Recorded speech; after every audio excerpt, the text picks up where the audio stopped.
Last week was a weird week for me. I had taken time off from my day job to record podcast interviews. I was really hoping to get at least 3 recorded, maybe 4. For various reasons, only one happened, and if you've subscribed to this podcast, you may have already heard it. I kind of want to unpack that experience in this episode because I feel like I learned a few things about myself during that process. Hi, I'm John Lacey, and this is Build a Presentation Muscle. Things will go wrong. I tried recording the interview on a new platform. I hadn't had time to really test it out, or a willing guinea pig to help me. I joined the session and immediately discovered it wouldn't play nicely with my video setup. We jumped out of that software and moved into something else. Michelle was very gracious. She said that she's done so many of these interviews, she tends to assume something will go wrong. The software I recorded the interview in produced audio that was a little crunchier than I would have liked. Even the backup recording of myself on the Rodecaster Pro recorded most of the conversation, but not all of it. I don't really understand why.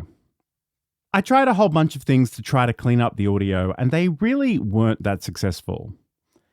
It was really frustrating, I have to tell you. But the content of the conversation was amazing, and I have certainly listened to worse sounding podcasts in my time, so I told myself that the show must go on and worked with what I had. It was, after all, the very first interview of this new podcast endeavour. It's important that I cut myself some slack. How do you show up?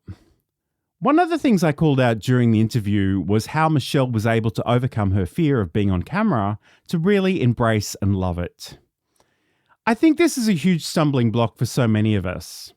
And to be clear, when I say many of us, I mean myself especially. Even as someone who's been doing videos and live streams for years, I still get nervous every single time. So it was comforting for me to hear this as well. But I noticed a few unusual things about how I was during this interview. A few unexpected things. The recording software issue had already knocked my confidence a little. But I found myself telling my guests that I was almost certainly going to stuff up at some point, and that it wouldn't matter because none of this was live. And stuff up I certainly did. I completely tripped over my words trying to describe the 2 books Michelle had co-authored. I said, okay, I'm going to do that again because it's going to be a nightmare to edit. She laughed, I went again, and it was fine. But when I listened back to the interview, I couldn't shake the feeling that a different John had shown up. A more tentative John. A more thoughtful John. Not the flawless radio announcer I secretly wish I was. And I think the conversation was better for it.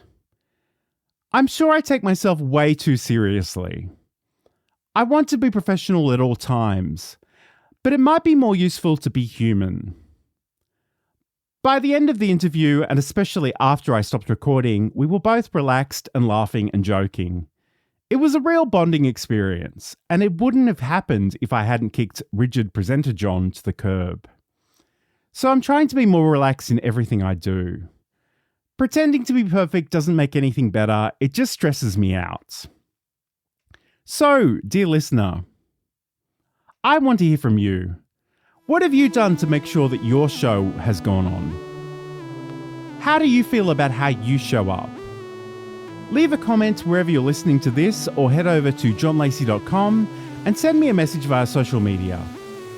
For more information about today's show, head over to johnlacey.com.